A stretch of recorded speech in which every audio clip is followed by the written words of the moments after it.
सत श्री अकाल। मैं हाँ जसवीर ते टीवी पंजाब दे खबरां दे इस बुलेटिन च तुहाडा स्वागत है। सब तो पहलां एक नज़र पाउने आ अज दीआं खास खबरां ते। 24 ਲੱਖ ਤੋਂ ਟੱਪਿਆ कोरोना वायरस पीड़ितां दा आंकड़ा। भारत च 17,000 ਤੋਂ ਵੱਧ लोग आए इस दी चपेट च। पंजाब च भी लगातार वध रही है पीड़ितां दी गिणती। दिल्ली च लगातार सामने आ रहा कोरोना वायरस के केसां नूं देखदिआं केजरीवाल ने लिया वड्डा फैसला। अगले एक हफ्ते च लॉकडाउन दरमियान नहीं दित्ती जावेगी कोई ढिल। जलंधर च लगातार वध रही है कोरोना वायरस पीड़ितां दी गिणती, पर कोरोना मरीजां दे वार्ड चों सामने आईयां भंगड़ा पाउण दीआं तस्वीरां। गुरदासपुर च मिले तबलीगी जमात नाल संबंधित खत, पुलिस ने आरंभी मामले की जांच। ते किसानां नूं पई मौसम की मार। पंजाब के ਵੱਖ-ਵੱਖ हिस्सों च पिया मींह, मंडियां च पई ते खेतां च खड़ी फसल नूं लैके किसान चिंतित। ते हुण खबरां दा विस्तार। 24,19,000 ਤੋਂ ਵੱਧ ਲੋਕਾਂ ਨੂੰ कोरोना वायरस ਹੁਣ तक अपनी चपेट ਦੇ ਵਿੱਚ ਲੈ ਚੁੱਕਾ है ਤੇ ਇਹ ਅੰਕੜਾ ਨਿਤ ਦਿਨ ਘਟਣ ਦੀ ਥਾਂ ਵੱਧਦਾ ਜਾ ਰਿਹਾ है। ਹਾਲਾਤ ਇਹ ਨੇ ਕਿ ਹੁਣ ਇਸ ਵਾਇਰਸ ਨਾਲ 1,65,000 ਤੋਂ ਵੱਧ ਲੋਕਾਂ ਦੀ ਮੌਤ ਹੋ ਚੁੱਕੀ ਹੈ।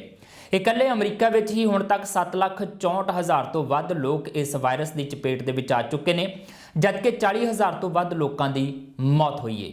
ਜੇਕਰ ਗੱਲ ਕਰੀਏ ਭਾਰਤ ਦੀ, ਤਾਂ ਇੱਥੇ ਵੀ ਕੋਰੋਨਾ ਵਾਇਰਸ ਦੀ ਲਾਗ ਨਾਲ ਪ੍ਰਭਾਵਿਤ ਮਰੀਜ਼ਾਂ ਦੀ ਗਿਣਤੀ ਲਗਾਤਾਰ ਵਧ ਰਹੀ ਹੈ। ਤਾਜ਼ਾ ਅੰਕੜਿਆਂ ਮੁਤਾਬਕ ਦੇਸ਼ 'ਚ 17,600 ਤੋਂ ਵੱਧ ਲੋਕ ਇਸ ਲਾਗ ਦਾ ਸ਼ਿਕਾਰ ਹੋ ਚੁੱਕੇ ਨੇ, ਜਦਕਿ 560 ਤੋਂ ਵੱਧ ਲੋਕਾਂ ਦੀ ਜਾਨ ਚਲੀ ਗਈ ਹੈ। ਪੰਜਾਬ 'ਚ ਵੀ ਕੋਰੋਨਾ ਵਾਇਰਸ ਦਾ ਪ੍ਰਕੋਪ ਵਧਦਾ ਨਜ਼ਰ ਆ ਰਿਹਾ ਹੈ। ਇਸ ਵਾਇਰਸ ਦੇ ਕਾਰਨ ਹੁਣ ਤੱਕ ਪੰਜਾਬ 'ਚ 245 ਤੋਂ ਵੱਧ ਕੇਸ ਪੋਜ਼ਿਟਿਵ ਪਾਏ ਗਏ ਨੇ। दिल्ली के मुख्य मंत्री अरविंद केजरीवाल ने कोरोना वायरस के नवे केस सामने आने तो बाद ऐलान किया है कि दिल्ली दे विच लॉकडाउन च अगले एक हफ्ते तक कोई ढिल नहीं दी जाएगी ते उस तो बाद भी स्थितियां मुताबक ही अगला फैसला लिया जाएगा।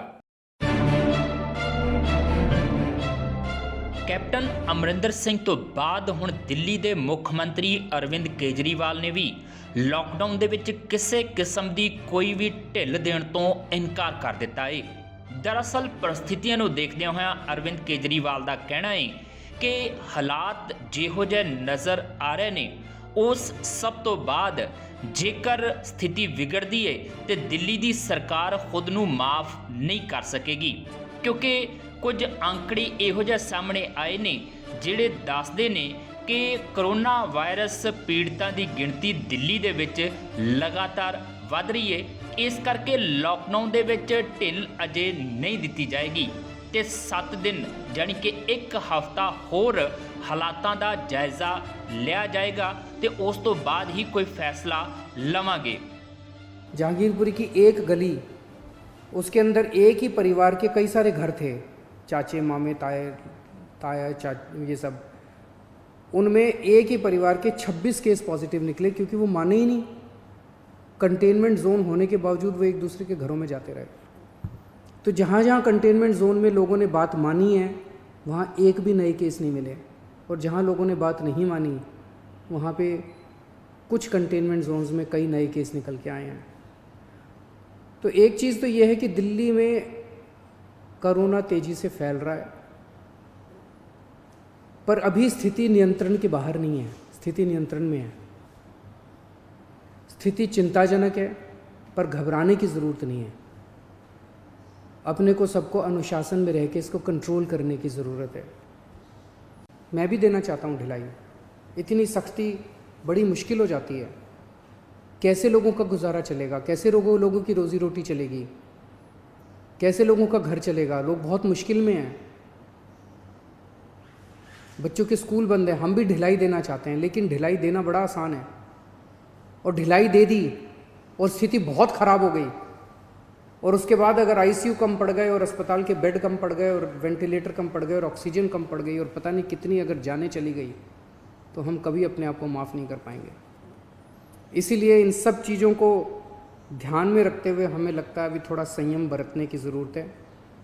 हमने निर्णय लिया है अपने दिल्ली वासियों के ज़िंदगी का ख्याल रखते हुए, सबकी सेहत का ख्याल रखते हुए, कि फ़िलहाल लॉकडाउन की शर्तों में कोई ढिलाई नहीं दी जाएगी। एक हफ्ते के बाद फिर से हम सारे एक्सपर्ट्स के साथ बैठ के, सबके साथ बैठ के इस पे दोबारा इसकी असेसमेंट करेंगे, और अगर ज़रूरत पड़ी तो उसके बाद ढिलाई दे सकते हैं। लेकिन फ़िलहाल दिल्ली में किसी तरह की कोई ढिलाई नहीं दी जा रही है। गौरतलब है कि इस समय दिल्ली ਦੇ ਵਿੱਚ 2000 ਤੋਂ ਵੱਧ ਕੋਰੋਨਾ ਵਾਇਰਸ ਪੀੜਤਾਂ ਦੇ ਮਾਮਲੇ ਸਾਹਮਣੇ ਆ ਚੁੱਕੇ ਨੇ, ਜਦਕਿ 40 ਤੋਂ ਵੱਧ ਲੋਕਾਂ ਦੀ ਮੌਤ ਹੋ ਚੁੱਕੀ ਹੈ। ਅਜਿਹੇ ਹਾਲਾਤਾਂ ਦੇ ਵਿੱਚ ਦਿੱਲੀ ਸਰਕਾਰ ਨਹੀਂ ਚਾਹੁੰਦੀ ਕਿ ਜ਼ਰਾ ਜਿੰਨੀ ਢਿੱਲ ਦਿੱਲੀ ਦੇ ਵਿੱਚ ਕੋਰੋਨਾ ਵਾਇਰਸ ਦੇ ਫੈਲਾਅ ਨੂੰ ਹੋਰ ਮੌਕਾ ਦੇਵੇ। Bureau report TV Punjab. Jalandhar 'ਚ ਇੱਕ ਹੋਰ ਵਿਅਕਤੀ ਦਾ ਕੋਰੋਨਾ ਟੈਸਟ ਪੋਜ਼ਿਟਿਵ ਆਇਆ ਹੈ। ਦਰਅਸਲ ਉਕਤ ਵਿਅਕਤੀ ਦਾ ਬੀਤੇ ਦਿਨੀ ਟੈਸਟ ਕੀਤਾ ਗਿਆ ਸੀ ਤੇ ਇਸ ਦੌਰਾਨ ਇਸ ਨੂੰ ਦਾਖਲ ਕਰਨ ਦੀ ਥਾਂ ਘਰ ਭੇਜ ਦਿੱਤਾ ਗਿਆ। ਪਰ ਕੱਲ ਜਿਵੇਂ ਹੀ ਇਸ ਦੀ ਰਿਪੋਰਟ 'ਚ ਕੋਰੋਨਾ ਪੋਜ਼ਿਟਿਵ ਆਇਆ ਤਾਂ ਸਿਹਤ ਵਿਭਾਗ ਦੇਰ ਰਾਤ ਇਸ ਨੂੰ ਲੈ ਆਇਆ। ਫਿਲਹਾਲ ਪ੍ਰਸ਼ਾਸਨ ਵੱਲੋਂ ਸਰਾਭਾ ਨਗਰ ਇਲਾਕੇ ਨੂੰ ਸੀਲ ਕੀਤਾ ਗਿਆ ਹੈ ਤੇ ਹੁਣ ਪੂਰੇ ਇਲਾਕੇ ਦੀ ਸਕਰੀਨਿੰਗ ਕੀਤੀ ਜਾ ਰਹੀ ਹੈ ਤੇ ਸ਼ੱਕੀ ਲੋਕਾਂ ਨੂੰ ਸਿਵਲ ਹਸਪੀਟਲ ਭਰਤੀ ਕੀਤਾ ਜਾਵੇਗਾ ਤੇ ਇਹਨਾਂ ਦੇ ਟੈਸਟ ਲਏ ਜਾਣਗੇ। ਇਹ ਸੰਤੋਖਪੁਰ ਏਰੀਆ ਦੇ ਵਿੱਚ ਰਹਿ ਰਹੇ ਸੀਗੇ ਤੇ ਇਹਨਾਂ ਦਾ ਪੋਜ਼ਿਟਿਵ ਕੇਸ ਦੀ ਰਿਪੋਰਟ ਆਈ ਹੈ ਤੇ ਇਹਨਾਂ ਨੂੰ ਹੁਣੀ ਆਪਾਂ ਸ਼ਿਫਟ ਕੀਤਾ ਹੈਗਾ ਸਿਵਲ ਹਸਪੀਟਲ ਤੇ ਬਾਕੀ ਸਾਰਾ ਏਰੀਆ ਜਿਹੜਾ ਹੈਗਾ ਆ ਇਹਨੂੰ ਆਪਾਂ ਸੀਲ ਕਰ ਰਹੇ ਹੈਗੇ ਆ। ਬਾਕੀ ਸਾਰਾ ਕੱਲ ਤੋਂ ਸਰਵੇ 14 ਦਿਨ ਲਈ ਚੱਲੂਗਾ ਤੇ ਕੋਈ ਹੋਰ ਕੇਸਿਸ ਜਿਹੜੇ ਹੈਗੇ ਆ ਉਹਨਾਂ ਵਾਸਤੇ ਆਪਾਂ ਸਰਵੇ ਦੇ ਵਿੱਚ ਸਾਰੇ ਦੇਖਾਂਗੇ। ਤੇ ਸਰ ਜਿੱਦਾਂ ਪਰਿਵਾਰਿਕ ਮੈਂਬਰਾਂ ਨੂੰ ਮਿਲ ਰਹੇ ਸੀਗੇ ਤੇ ਉਹਨਾਂ ਦਾ ਕੀ ਕੀਤਾ ਜੀ? ਸੋ ਪਰਿਵਾਰਕ ਮੈਂਬਰ ਆਪਾਂ ਸਵੇਰੇ ਅਰਲੀ ਮਾਰਨਿੰਗ ਇਹਨਾਂ ਨੂੰ ਸ਼ਿਫਟ ਕਰਵਾ ਰਹੇ ਹੈਗੇ। ਕਿਹੜੀ ਜਗ੍ਹਾ ਸ਼ਿਫਟ ਕਰੋਗੇ ਜੀ? Civil hospital Jalandhar. ਇੱਕ ਪਾਸੇ ਜਲੰਧਰ 'ਚ ਲਗਾਤਾਰ ਕੋਰੋਨਾ ਪੀੜਤਾਂ ਦੀ ਗਿਣਤੀ ਵਧ ਰਹੀ ਹੈ ਤੇ ਨਾਲ ਦੂਜੇ ਪਾਸੇ ਜਲੰਧਰ ਦੇ ਸਿਵਲ ਹਸਪਤਾਲ 'ਚ ਕੋਰੋਨਾ ਵਾਇਰਸ ਤੋਂ ਪੀੜਤ ਮਰੀਜ਼ਾਂ ਦੇ ਵਾਰਡ ਦੀਆਂ ਕੁਝ ਤਸਵੀਰਾਂ ਸਾਹਮਣੇ ਆਈਆਂ ਨੇ, ਜਿਨ੍ਹਾਂ ਵਿੱਚ ਬਿਮਾਰੀ ਦੀ ਚਿੰਤਾ ਨੂੰ ਭੁਲਾ ਕੇ ਮਰੀਜ਼ਾਂ ਵੱਲੋਂ ਭੰਗੜਾ ਪਾਇਆ ਜਾ ਰਿਹਾ ਹੈ। ਕੋਰੋਨਾ ਵਾਇਰਸ ਨੂੰ ਲੈ ਕੇ ਹਰ ਕਿਸੇ ਦੇ ਮਨ ਅੰਦਰ ਖੌਫ ਹੈ ਤੇ ਜਿਹੜੇ ਲੋਕ ਕੋਰੋਨਾ ਵਾਇਰਸ ਤੋਂ ਪੀੜਤ ਨੇ ਉਹਨਾਂ ਦੇ ਹਾਲਾਤਾਂ ਦਾ ਵੀ ਸਹਿਜੇ ਅੰਦਾਜ਼ਾ ਲਾਇਆ ਜਾ ਸਕਦਾ ਹੈ।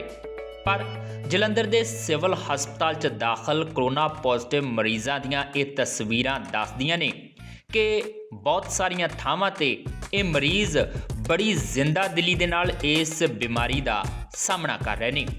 ਦਰਅਸਲ ਕੋਰੋਨਾ ਵਾਇਰਸ ਮਰੀਜ਼ਾਂ ਦੇ ਲਈ ਉਹਨਾਂ ਦੇ ਵਾਰਡ ਦੇ ਵਿੱਚ ਇੱਕ LED ਲਗਾਈ ਗਈ ਹੈ ਤੇ ਜਿਵੇਂ ਹੀ ਇਸ LED ਤੇ ਇੱਕ ਭੰਗੜੇ ਵਾਲਾ ਗਾਣਾ ਵੱਜਿਆ ਤਾਂ ਅਚਾਨਕ ਇੱਥੇ ਭਰਤੀ ਸਾਰੇ ਮਰੀਜ਼ਾਂ ਨੇ ਭੰਗੜਾ ਪਾਉਣਾ ਸ਼ੁਰੂ ਕਰ ਦਿੱਤਾ। ਇੱਕ ਤੋਂ ਬਾਅਦ ਦੂਸਰਾ, ਦੂਸਰੇ ਤੋਂ ਬਾਅਦ ਤੀਸਰਾ, ਪੂਰੇ ਵਾਰਡ ਦੇ ਵਿੱਚ ਹੀ ਭੰਗੜੇ ਤੇ ਤਾੜੀ ਦੇ ਦ੍ਰਿਸ਼ ਦੇਖਣ ਨੂੰ ਮਿਲੇ।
ਹੁਣ ਕਹਿਣ ਨੂੰ ਕਹਿ ਲਿਆ ਜਾਵੇ ਕਿ ਕੋਰੋਨਾ ਵਾਇਰਸ ਕਾਰਨ ਮਰੀਜ਼ ਖੌਫ ਦੇ ਵਿੱਚ ਵੀ ਰਹਿੰਦਾ ਹੈ, ਪਰ ਲੱਗਦਾ ਹੈ ਕਿ ਇੰਜ ਦੀਆਂ ਤਸਵੀਰਾਂ ਜਦੋਂ ਸਾਹਮਣੇ ਆਉਣਗੀਆਂ ਤਾਂ ਕੋਰੋਨਾ ਵਾਇਰਸ ਨੂੰ ਹਰਾਇਆ ਜਾ ਸਕਦਾ ਹੈ, ਕਿਉਂਕਿ ਇਸ ਦੇ ਨਾਲ ਉਹਨਾਂ ਲੋਕਾਂ ਦੇ ਮਨਾਂ ਅੰਦਰੋਂ ਖੌਫ ਦੂਰ ਹੋਏਗਾ ਜਿਨ੍ਹਾਂ ਦੇ ਅੰਦਰ ਕੋਰੋਨਾ ਦੇ ਲੱਛਣ ਨੇ, ਕਿਉਂਕਿ ਇਹ ਸਕਾਰਾਤਮਕ ਤਸਵੀਰਾਂ ਨੇ ਜਿਹੜੀਆਂ ਦੱਸਦੀਆਂ ਨੇ ਕਿ ਬਿਮਾਰੀ ਦੇ ਵਿੱਚ ਵੀ ਜੇਕਰ ਜ਼ਿੰਦਾ ਦਿਲੀ ਨਾਲ ਰਹੋਗੇ ਤਾਂ ਕਿਸੇ ਵੀ ਭਿਆਨਕ ਬਿਮਾਰੀ ਨੂੰ ਹਰਾਇਆ ਜਾ ਸਕਦਾ ਹੈ।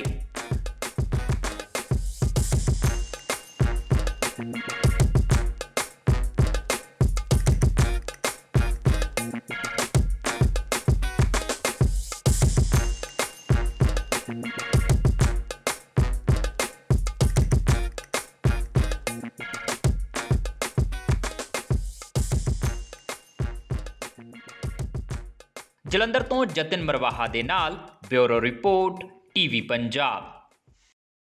ਗੁਰਦਾਸਪੁਰ ਵਿੱਚ ਤਬਲੀਗੀ ਜਮਾਤ ਖਿਲਾਫ ਨਫ਼ਰਤ ਫੈਲਾਉਣ ਵਾਲੀਆਂ ਕੁਝ ਚਿੱਠੀਆਂ ਮਿਲੀਆਂ ਨੇ, ਜਿਸ ਤੋਂ ਬਾਅਦ ਪੁਲਿਸ ਨੇ ਇਹਨਾਂ ਦੀ ਜਾਂਚ ਆਰੰਭ ਦਿੱਤੀ ਹੈ ਤੇ ਇਹਨਾਂ ਚਿੱਠੀਆਂ ਨੂੰ ਸੁੱਟਣ ਵਾਲੇ ਸ਼ਰਾਰਤੀ ਅਨਸਰਾਂ ਦੀ ਭਾਲ ਕੀਤੀ ਜਾ ਰਹੀ ਹੈ।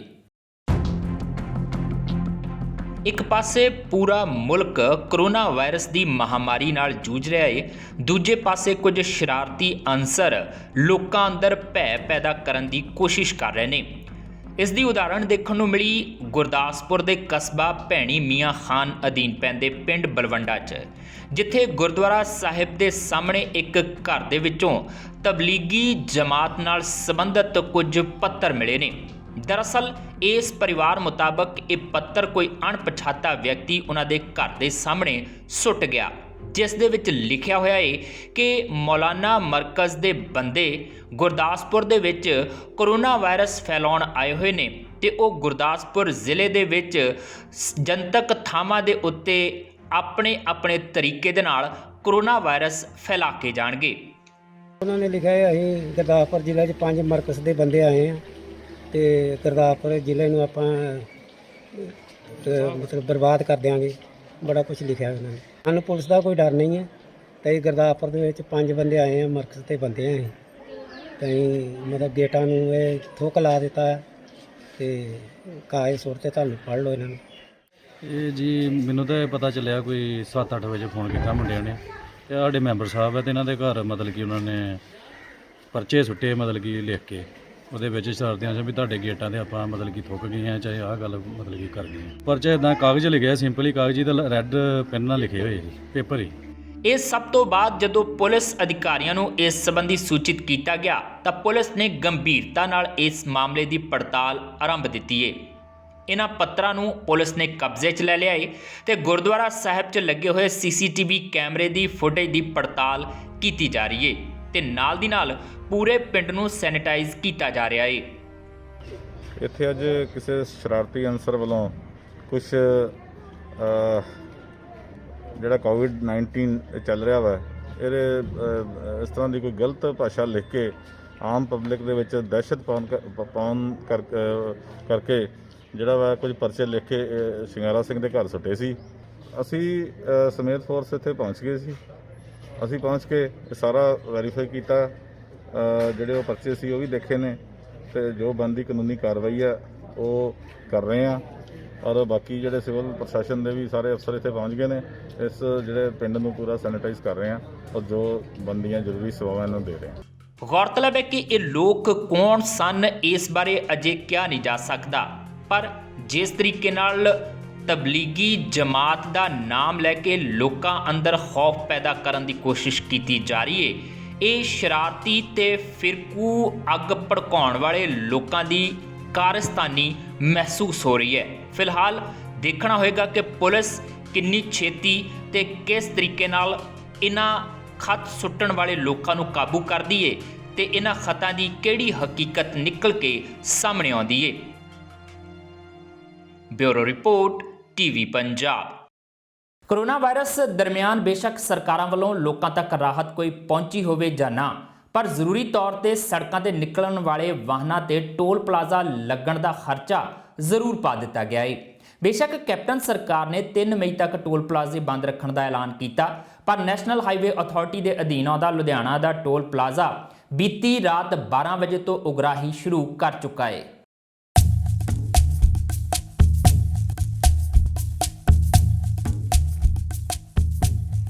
ਇੱਕ ਪਾਸੇ ਪੰਜਾਬ ਸਰਕਾਰ ਨੇ 3 ਮਈ ਤੱਕ ਕਰਫਿਊ ਦੇ ਵਿੱਚ ਕਿਸੇ ਵੀ ਤਰ੍ਹਾਂ ਦੀ ਢਿੱਲ ਦੇਣ ਤੋਂ ਸਾਫ਼ ਇਨਕਾਰ ਕਰ ਦਿੱਤਾ ਹੈ ਤੇ ਦੂਜੇ ਪਾਸੇ ਨੈਸ਼ਨਲ ਹਾਈਵੇ ਅਥਾਰਟੀ ਵੱਲੋਂ ਬੀਤੀ ਰਾਤ ਤੋਂ ਹੀ ਆਪਣੇ ਟੋਲ ਪਲਾਜ਼ੇ ਵੀ ਮੁੜ ਤੋਂ ਸ਼ੁਰੂ ਕਰ ਦਿੱਤੇ ਗਏ ਨੇ। ਜੇਕਰ ਗੱਲ ਕਰੀਏ ਲੁਧਿਆਣਾ ਲਾਡੋਵਾਲ ਸਥਿਤ ਟੋਲ ਪਲਾਜ਼ੇ ਦੀ, ਤਾਂ ਰਾਤੀ 12 ਵਜੇ ਤੋਂ ਬਾਅਦ ਇੱਥੇ ਵੀ ਕਲੈਕਸ਼ਨ ਸ਼ੁਰੂ ਹੋ ਗਈ ਹੈ ਤੇ ਹਰ ਆਉਣ ਜਾਣ ਵਾਲੇ ਵਾਹਨ ਨੂੰ ਟੋਲ ਲਾਇਆ ਜਾ ਰਿਹਾ ਹੈ। ਜਦੋਂ ਟੋਲ ਅਧਿਕਾਰੀਆਂ ਨਾਲ ਇਸ ਸੰਬੰਧੀ ਗੱਲਬਾਤ ਕੀਤੀ ਗਈ ਤਾਂ ਉਹਨਾਂ ਨੇ ਸਾਫ਼ ਤੌਰ ਤੇ ਕਿਹਾ ਕਿ ਉਹ ਸੂਬਾ ਸਰਕਾਰ ਦੀਆਂ ਗਾਈਡਲਾਈਨਸ ਫੋਲੋ ਨਹੀਂ ਕਰਦੇ, ਬਲਕਿ ਨੈਸ਼ਨਲ ਹਾਈਵੇ ਅਥਾਰਟੀ ਵੱਲੋਂ ਮਿਲੇ ਹੁਕਮਾਂ ਨੂੰ ही मानते हैं। आज नेशनल हाईवे अथॉरिटी की तरफ से डायरेक्शन आया था 20 तारीख को रात को 12 बजे से 00 आवर से टोल कलेक्शन स्टार्ट कर देना है, तो वो आज रात से हमने स्टार्ट कर दिया है। जी, पंजाब सरकार की तरफ से कहा गया है कि जितने भी टोल है वो नहीं लिए जाएंगे, भले ही वो नेशनल हाईवे पर हो या अंदर उनके अपने इंटरनल हो। हाँ सर, इस तरह कोई डायरेक्शन आया नहीं है। पंजाब गवर्नमेंट के टोल का एक मैंने भी न्यूज़ देख रहा था, कल एक सर्कुलर आया, उसमें सिर्फ पंजाब गवर्नमेंट के टोल्स हैं, जो स्टेट टोल्स हैं, उनको वहाँ पे टोल फी कलेक्शन नहीं करने के लिए जानकारी दी गई थी। बाकी नेशनल हाईवे की तरफ से अभी तक ऐसी कोई जानकारी हमें मिली नहीं है, और अभी तक जो डायरेक्शन है उसके हिसाब से हमें कलेक्शन करना है।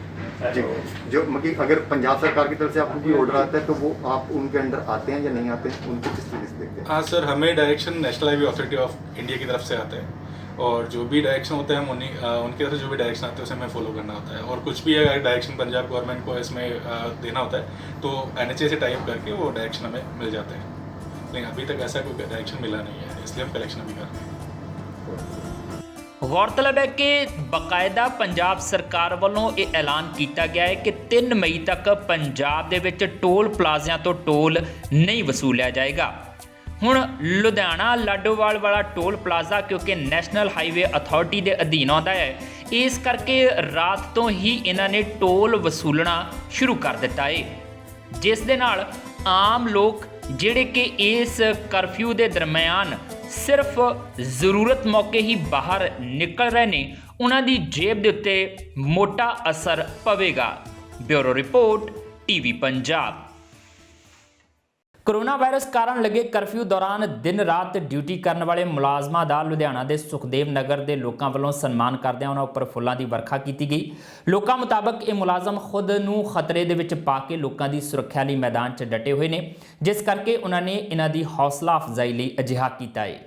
ਜਿਸ ਤਰ੍ਹਾਂ ਇੱਕ ਅਸੀਂ ਮਹਾਮਾਰੀ ਬਹੁਤ ਹੀ ਵੱਡੀ ਕੋਵਿਡ-19 ਤੋਂ ਫੇਸ ਕਰ ਰਹੇ ਹਾਂ, ਜਿਸ ਦਾ ਅਜੇ ਤੱਕ ਕੋਈ ਇਲਾਜ ਨਹੀਂ ਹੈ, ਔਰ ਗੌਰਮੈਂਟ ਨੇ ਸਾਨੂੰ ਸਾਰਿਆਂ ਨੂੰ ਇੱਕ ਆਈਸੋਲੇਟ ਹੋ ਕਰਕੇ ਰਹਿਣ ਦੀ ਅਪੀਲ ਕੀਤੀ ਹੈ। ਅਤੇ ਸਾਡੇ ਵੀਰ ਸਾਰੇ ਪੁਲਿਸ ਮੁਲਾਜ਼ਮ ਜਿਹੜੇ ਇੱਥੋਂ ਦੇ ਨਿਵਾਸੀ ਹਨ, ਇਹ ਦਿਨ ਰਾਤ ਡਿਊਟੀ ਕਰ ਰਹੇ ਨੇ, ਅਤੇ ਅੱਜ ਅਸੀਂ ਇਹਨਾਂ ਦੀ ਹੌਸਲਾ ਅਫਜ਼ਾਈ ਲਈ ਇਹਨਾਂ ਨੂੰ ਸਨਮਾਨਿਤ ਕੀਤਾ ਹੈ, ਅਤੇ ਸਾਨੂੰ ਬਹੁਤ ਖੁਸ਼ੀ ਹੈ ਕਿ ਰੱਬ ਇਹਨਾਂ ਦੀ ਬਹੁਤ ਲੰਬੀ ਲੰਬੀ ਉਮਰ ਦੇਵੇ ਅਤੇ ਹਿੰਮਤ ਅਤੇ ਸ਼ਕਤੀ ਦੇਵੇ ਇਹਨਾਂ ਨੂੰ ਇਸ ਲੜਾਈ ਤੋਂ ਲੜਨ ਦੀ। ਪਹਿਲਾਂ ਹੀ ਆਰਥਿਕ ਦੁਰਦਸ਼ਾ ਦੇ ਸ਼ਿਕਾਰ ਕਿਸਾਨਾਂ ਤੇ ਇਸ ਵਾਰ ਫਿਰ ਕੁਦਰਤ ਦੀ ਮਾਰ ਪੈਂਦੀ ਨਜ਼ਰ ਆ ਰਹੀ ਹੈ। ਅੱਜ ਸੂਬੇ ਦੇ ਵੱਖ-ਵੱਖ ਹਿੱਸਿਆਂ 'ਚ ਮੀਂਹ ਪਿਆ, ਜਿਸ ਨੇ ਕਿਸਾਨਾਂ ਦੀ ਚਿੰਤਾ ਵਧਾ ਦਿੱਤੀ। ਹੁਣ ਕਿਸਾਨ ਅਰਦਾਸਾਂ ਕਰ ਰਹੇ ਨੇ ਕਿ ਆਉਣ ਵਾਲੇ ਦਿਨਾਂ 'ਚ ਮੀਂਹ ਨਾ ਪਵੇ ਤਾਂ ਜੋ ਉਹ ਆਪਣੀ ਕਣਕ ਦੀ ਫਸਲ ਨੂੰ ਸੰਭਾਲ ਸਕਣ।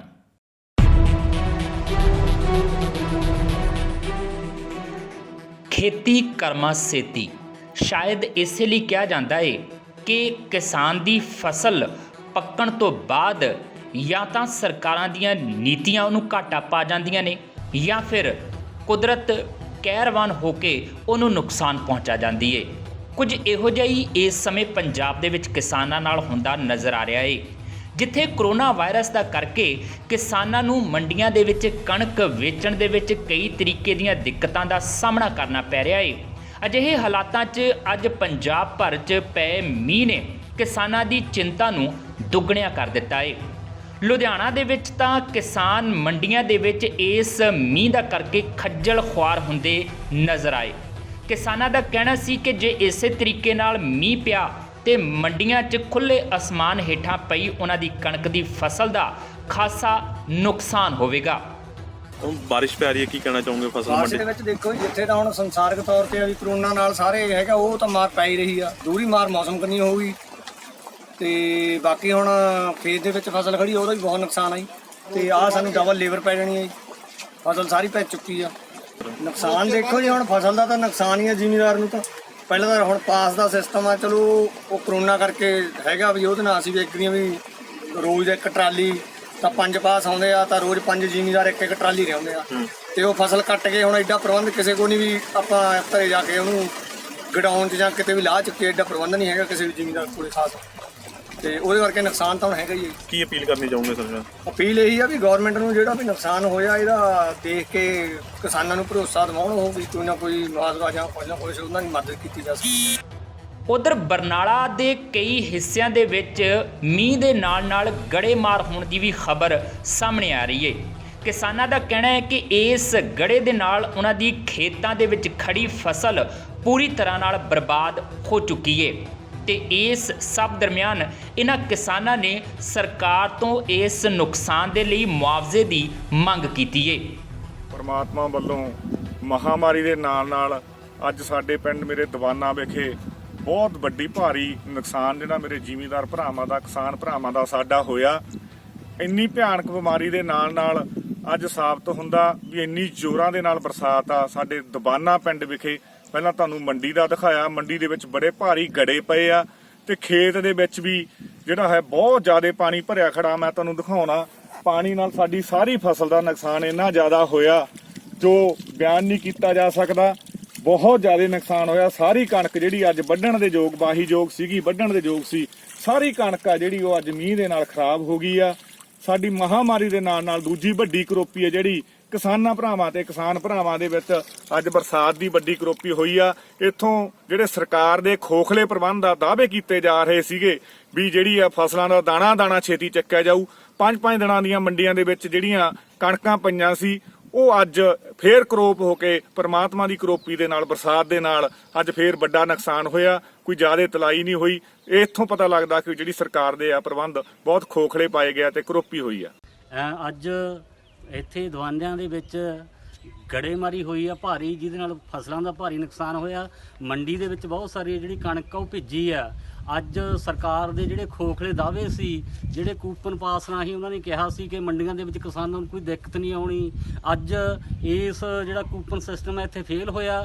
ਇੱਥੇ ਕਿਸਾਨਾਂ ਨੂੰ ਦਿੱਕਤਾਂ ਆ ਰਹੀਆਂ। ਗੜਿਆਂ ਨਾਲ ਜਿਹੜੀ ਉਹ ਸਾਰੀ ਇਹ ਫਸਲ ਭਿੱਜ ਗਈ ਆ, ਜਿਹੜੀ ਖੇਤਾਂ 'ਚ ਖੜੀ ਆ ਉਹ ਵੀ ਭਿੱਜੀ ਆ। ਸੋ ਇਸ ਕਰਕੇ ਜਿਹੜੇ ਸਾਡੀ ਸਰਕਾਰ ਦੇ ਵੱਡੇ ਦਾਅਵੇ ਸੀਗੇ, ਇੱਕ ਤਾਂ ਮਹਾਮਾਰੀ ਸੀਗੀ ਜਿਹੜੀ ਕਰੋਨਾ ਦੀ, ਉਹਦੇ ਨਾਲ ਅਸੀਂ ਸਤਾਏ ਹੋਏ ਸੀ। ਉੱਪਰੋਂ ਜਿਹੜੀ ਅੱਜ ਕੁਦਰਤ ਦੀ ਕਰੋਪੀ ਹੈ, ਜਿਹੜੀ ਗੜੇਮਾਰੀ ਹੋਈ ਆ, ਉਹਦੇ ਨਾਲ ਕਿਸਾਨਾਂ ਦਾ ਜਿਹੜਾ ਲੱਕ ਟੁੱਟਿਆ। ਇਹ ਇੱਥੋਂ ਦੀ ਜਿਹੜੀ ਸਰਕਾਰ ਦੇ ਦਾਅਵੇ ਆ ਉਹ ਖੋਖਲੇ ਸਾਬਤ ਹੋਏ ਆ।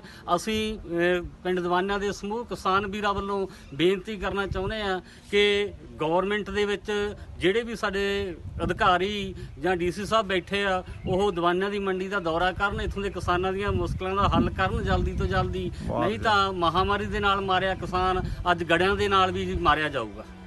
ਗੌਰਤਲਬ ਹੈ ਕਿ ਅੱਜ ਪੰਜਾਬ ਭਰ 'ਚ ਲਗਾਤਾਰ ਮੀਂਹ ਪੈ ਰਿਹਾ ਏ, ਜਿਸ ਕਾਰਨ ਕਿਸਾਨਾਂ ਦੀ ਖੜੀ ਅਤੇ ਮੰਡੀਆਂ ਦੇ ਵਿੱਚ ਪਈ ਫਸਲ ਨੁਕਸਾਨੇ ਜਾਣ ਦਾ ਖਦਸ਼ਾ ਬਣਿਆ ਹੋਇਆ ਏ। ਅਜਿਹੇ ਹਾਲਾਤਾਂ 'ਚ ਸਰਕਾਰ ਦਾ ਇਹ ਫਰਜ਼ ਬਣਦਾ ਏ ਕਿ ਜਿੱਥੇ ਗੜੇਮਾਰ ਹੋਈ ਹੈ ਜਾਂ ਕਿਸਾਨਾਂ ਦੀ ਫਸਲ ਦਾ ਜਿੰਨਾ ਨੁਕਸਾਨ ਹੋਇਆ ਏ, ਇਸ ਮੁਸ਼ਕਲ ਦੀ ਘੜੀ ਦੇ ਵਿੱਚ ਉਹਨਾਂ ਦੀ ਬਾਂਹ ਫੜਦਿਆਂ ਉਹਨਾਂ ਨੂੰ ਮੁਆਵਜ਼ਾ ਦਿੱਤਾ ਜਾਵੇ। Bureau report, TV Punjab.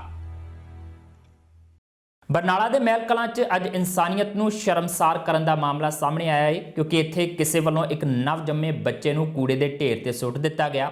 ਇਸ ਬੱਚੇ ਤੇ ਜਿਵੇਂ ਹੀ 2 ਰਾਹਗੀਰਾਂ ਦੀ ਨਜ਼ਰ ਪਈ ਤੇ ਉਹਨਾਂ ਨੇ ਤੁਰੰਤ ਪੁਲਿਸ ਨੂੰ ਕਾਲ ਕੀਤੀ, ਜਿਸ ਤੋਂ ਬਾਅਦ ਹੁਣ ਪੁਲਿਸ ਵੱਲੋਂ ਬੱਚੇ ਨੂੰ ਸਰਕਾਰੀ ਹਸਪਤਾਲ 'ਚ ਦਾਖਲ ਕਰਵਾ ਕੇ ਦੋਸ਼ੀਆਂ ਦੀ ਭਾਲ ਆਰੰਭ ਦਿੱਤੀ ਗਈ ਹੈ।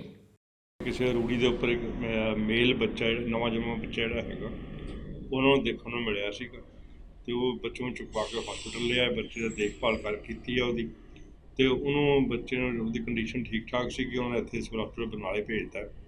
ਉਹਦੇ ਬੱਚੇ ਨੂੰ ਇੱਥੇ ਸਾਡੇ ਬੱਚਿਆਂ ਦੇ ਡਾਕਟਰ ਜਿਹੜੇ ਹੈਗੇ ਉਹ ਦੇਖਭਾਲ ਕਰ ਰਹੇ ਆ ਉਹਦੀ। ਅੱਜ ਸਾਨੂੰ ਸਵੇਰੇ ਇਨਫੋਰਮੇਸ਼ਨ ਮਿਲੀ ਸੀਗੀ ਵੀ ਪੰਡੋਰੀ ਪਿੰਡ 'ਚ ਕਿਸੇ ਨੇ ਮਤਲਬ ਜਿਹੜਾ ਪਿੰਡ ਦੇ ਬਾਹਰ ਲੋਕ ਕੂੜਾ ਵਗੈਰਾ ਸਿੱਟਦੇ ਆ, ਉੱਥੇ ਬੋਰੀ 'ਚ ਪਾ ਕੇ ਨਵਜਨਮੇ ਬੱਚੇ ਨੂੰ ਸੁੱਟਿਆ ਹੋਇਆ। ਤੇ ਅਸੀਂ ਮੌਕੇ 'ਤੇ ਜਾ ਕੇ SHO ਵੱਲੋਂ ਮੈਂ ਵੀ ਗਿਆ ਸੀ ਉੱਥੇ, ਤੇ ਅਸੀਂ ਹੈਲਥ ਡਿਪਾਰਟਮੈਂਟ ਨੂੰ ਐਂਬੂਲੈਂਸ ਵਗੈਰਾ ਬੁਲਾ ਕੇ ਤੇ ਚੈੱਕ ਕੀਤਾ। ਬੱਚਾ ਜਿਹੜਾ ਲੜਕਾ ਸੀਗਾ ਤੇ ਠੀਕ ਠਾਕ ਸੀਗਾ, ਉਹਨੂੰ ਅਸੀਂ ਹਸਪੀਟਲ ਪਹੁੰਚਾਇਆ ਇਮੀਡੀਏਟਲੀ। ਤੇ ਉਸ ਤੋਂ ਬਾਅਦ ਅਸੀਂ ਅਨਨੋਨ ਬੰਦਿਆਂ ਦੇ ਖਿਲਾਫ FIR number 75 under section 317 IPC Mehal Kalan ਦਰਜ ਕਰ ਲਿਆ ਹੋਇਆ। ਫਰਦਰ ਇਨਵੈਸਟੀਗੇਸ਼ਨ ਕਰ ਰਹੇ ਹਾਂ। ਸਰ, ਛਾਣਬੀਨ ਦੇ ਵਿੱਚ CCTV ਕੈਮਰਾ ਦਾ ਵੀ ਸਾਰਾ ਲੈਣ ਦੀ ਕੋਸ਼ਿਸ਼ ਕੀਤੀ ਜਾ ਰਹੀ ਹੈ। ਸਾਰੀਆਂ ਐਂਗਲਾਂ ਤੋਂ ਚੈੱਕ ਕੀਤਾ ਜਾਊਗਾ। ਸੱਚਖੰਡ ਸ੍ਰੀ ਦਰਬਾਰ ਸਾਹਿਬ ਵਿਖੇ ਲੰਗਰ 'ਚ ਅਮਰੀਕਾ ਨਿਵਾਸੀ ਗਾਖਲ ਭਰਾਵਾਂ ਵੱਲੋਂ 500 ਕੁਇੰਟਲ ਕਣਕ ਭੇਜੀ ਗਈ ਹੈ। ਗਾਖਲ ਭਰਾਵਾਂ ਵੱਲੋਂ ਕਣਕ ਲੈ ਕੇ ਇੱਥੇ ਪਹੁੰਚੇ ਉਹਨਾਂ ਦੇ ਪਰਿਵਾਰਕ ਮੈਂਬਰਾਂ ਤੇ ਹੋਰਨਾਂ ਦਾ ਸ਼੍ਰੋਮਣੀ ਗੁਰਦੁਆਰਾ ਪ੍ਰਬੰਧਕ ਕਮੇਟੀ ਦੇ ਪ੍ਰਧਾਨ ਭਾਈ ਗੋਬਿੰਦ ਸਿੰਘ ਲੌਂਗੋਵਾਲ ਵੱਲੋਂ ਗੁਰੂ ਬਖਸ਼ਿਸ਼ ਸਿਰੋਪਾਓ ਦੇ ਕੇ ਸਨਮਾਨ ਕੀਤਾ ਗਿਆ। ਜ਼ਿਕਰਯੋਗ ਹੈ ਕਿ ਕਰੋਨਾ ਮਹਾਮਾਰੀ ਦੇ ਚੱਲਦਿਆਂ ਸ਼੍ਰੋਮਣੀ ਕਮੇਟੀ ਵੱਲੋਂ ਲੋੜਵੰਦਾਂ ਤੱਕ ਲੰਗਰ ਪਹੁੰਚਾਉਣ ਦੀ ਪਹਿਲਕਦਮੀ ਕੀਤੀ ਗਈ ਹੈ। ਇਸੇ ਦੇ ਚੱਲਦਿਆਂ ਗੁਰੂ ਘਰ ਦੇ ਸ਼ਰਧਾਲੂਆਂ ਵੱਲੋਂ ਲੰਗਰ ਲਈ ਲਗਾਤਾਰ ਰਸਦਾਂ ਤੇ ਮਾਇਆ ਭੇਜੀ ਜਾ ਰਹੀ ਹੈ। ਅੱਜ ਅਸੀਂ ਜੋ ਇਹ 5 ਟਰੱਕ ਕਣਕ ਦੇ 500 ਕੁਇੰਟਲ ਕਣਕ ਸਾਹਿਬ ਸ਼੍ਰੀ ਦਰਬਾਰ ਸਾਹਿਬ ਅੰਮ੍ਰਿਤਸਰ ਵਿਖੇ ਭੇਜ ਰਹੇ ਹਾਂ ਗੁਰੂ ਕੇ ਲੰਗਰਾਂ ਲਈ। ਇਹ ਕਣਕ ਅਮੋਲਕ ਸਿੰਘ ਆਖਲ, ਬਲਵਿੰਦਰ ਸਿੰਘ ਆਖਲ, ਇਕਬਾਲ ਸਿੰਘ ਆਖਲ ਸਾਰੇ ਭਰਾਵਾਂ ਵੱਲੋਂ ਗੁਰੂ ਕੇ ਲੰਗਰਾਂ ਦੇ ਵਿੱਚ ਪਾਉਣ ਲਈ ਦਰਬਾਰ ਸਾਹਿਬ ਭੇਜੀ ਜਾ ਰਹੀ ਹੈ ਜੀ। ਕੀ ਮਕਸਦ ਸੀ ਮੰਚ ਕੀ ਆ ਰਿਹਾ? ਮਕਸਦ ਇਦਾਂ ਹੈ ਜੀ, ਅੱਗੇ ਇਹਨਾਂ ਦਿਨਾਂ ਦੇ ਵਿੱਚ ਹਰੇਕ ਗੁਰਸਿੱਖ ਜਿੰਨੀ ਵੀ ਸ਼ਰਧਾ ਹੋਵੇ ਕਣਕ ਦਰਬਾਰ ਸਾਹਿਬ ਦੇ ਲੰਗਰਾਂ ਲਈ ਭੇਜ ਦਿੰਦਾ ਸੀਗਾ। ਇਸ ਸਾਲ ਜੋ ਲੰਗਰਾਂ ਦੇ ਵਿੱਚ ਕਣਕ ਬੰਦ ਦਾ ਕਰਕੇ ਘਟ ਜਾ ਰਹੀ ਹੈ, ਇਸ ਕਰਕੇ ਗੁਰੂ ਕੇ ਲੰਗਰ ਅਟੁੱਟ ਚੱਲਦੇ ਰਹਿਣੇ ਚਾਹੀਦੇ ਆ। ਤੇ ਸਾਡੇ ਵੀ ਭਾਜੀ ਅਮੋਲਕ ਸਿੰਘ ਹੁਣਾਂ ਦੇ ਮਨ ਵਿੱਚ ਵੀ ਇਹ ਵਿਚਾਰ ਹੈ ਕਿ ਕਣਕ ਅਸੀਂ ਵੱਧ ਤੋਂ ਵੱਧ ਦਰਬਾਰ ਸਾਹਿਬ ਅੰਮ੍ਰਿਤਸਰ ਲੰਗਰਾਂ ਲਈ ਭੇਜੀਏ ਕਿ ਗੁਰੂ ਕੇ ਲੰਗਰ ਹਮੇਸ਼ਾ ਦੀ ਤਰ੍ਹਾਂ ਉਸੇ ਤਰ੍ਹਾਂ ਬੁਲੰਦੀਆਂ ਨਾਲ ਚੱਲਦੇ ਰਹਿਣਗੇ। ਇਹ ਸਨ ਹੁਣ ਤੱਕ ਦੀਆਂ ਖਬਰਾਂ ਤੇ ਜਾਂਦੇ ਇੱਕ ਵਾਰ ਫਿਰ ਨਜ਼ਰ ਪਾਉਂਦੇ ਹਾਂ ਮੁੱਖ ਖਬਰਾਂ ਤੇ। 24 ਲੱਖ ਤੋਂ ਟੱਪਿਆ ਕਰੋਨਾ ਵਾਇਰਸ ਪੀੜਤਾਂ ਦਾ ਅੰਕੜਾ। ਭਾਰਤ 'ਚ 17,000 ਤੋਂ ਵੱਧ ਲੋਕ ਆਏ ਇਸ ਦੀ ਚਪੇਟ 'ਚ। ਪੰਜਾਬ 'ਚ ਵੀ ਲਗਾਤਾਰ ਵੱਧ ਰਹੀ ਹੈ ਪੀੜਤਾਂ ਦੀ ਗਿਣਤੀ। ਦਿੱਲੀ 'ਚ ਲਗਾਤਾਰ ਸਾਹਮਣੇ ਆ ਰਿਹਾ ਕਰੋਨਾ ਵਾਇਰਸ ਦੇ ਕੇਸਾਂ ਨੂੰ ਦੇਖਦਿਆਂ ਕੇਜਰੀਵਾਲ ਨੇ ਲਿਆ ਵੱਡਾ ਫੈਸਲਾ। ਅਗਲੇ 1 ਹਫ਼ਤੇ 'ਚ ਲਾਕਡਾਊਨ ਦਰਮਿਆਨ ਨਹੀਂ ਦਿੱਤੀ ਜਾਵੇਗੀ ਕੋਈ ਢਿੱਲ। ਜਲੰਧਰ 'ਚ ਲਗਾਤਾਰ ਵੱਧ ਰਹੀ ਹੈ ਕਰੋਨਾ ਵਾਇਰਸ ਪੀੜਤਾਂ ਦੀ ਗਿਣਤੀ, ਪਰ ਕਰੋਨਾ ਮਰੀਜ਼ਾਂ ਦੇ ਵਾਰਡ 'ਚੋਂ ਸਾਹਮਣੇ ਆਈਆਂ ਭੰਗੜਾ ਪਾਉਣ ਦੀਆਂ ਤਸਵੀਰਾਂ। ਗੁਰਦਾਸਪੁਰ 'ਚ ਮਿਲੇ ਤਬਲੀਗੀ ਜਮਾਤ ਨਾਲ ਸੰਬੰਧਿਤ ਖੱਤ, ਪੁਲਿਸ ਨੇ ਆਰੰਭੀ ਮਾਮਲੇ ਦੀ ਜਾਂਚ।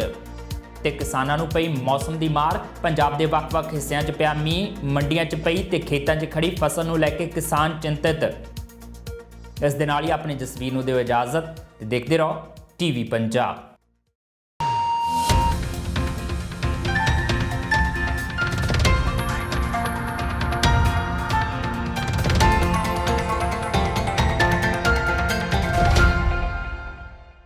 ਸਤਿ ਸ਼੍ਰੀ ਅਕਾਲ ਜੀ, ਮੈਂ ਨਿਰਮਲ ਮਾਨ ਪੂਰਾ ਡੈਟ ਸੈਟਲਮੈਂਟ ਤੋਂ। ਇਹ ਤੁਸੀਂ ਵੀਡੀਓ ਦੇਖ ਰਹੇ ਸੀ ਟੀਵੀ ਪੰਜਾਬ ਦੇ ਉੱਤੇ।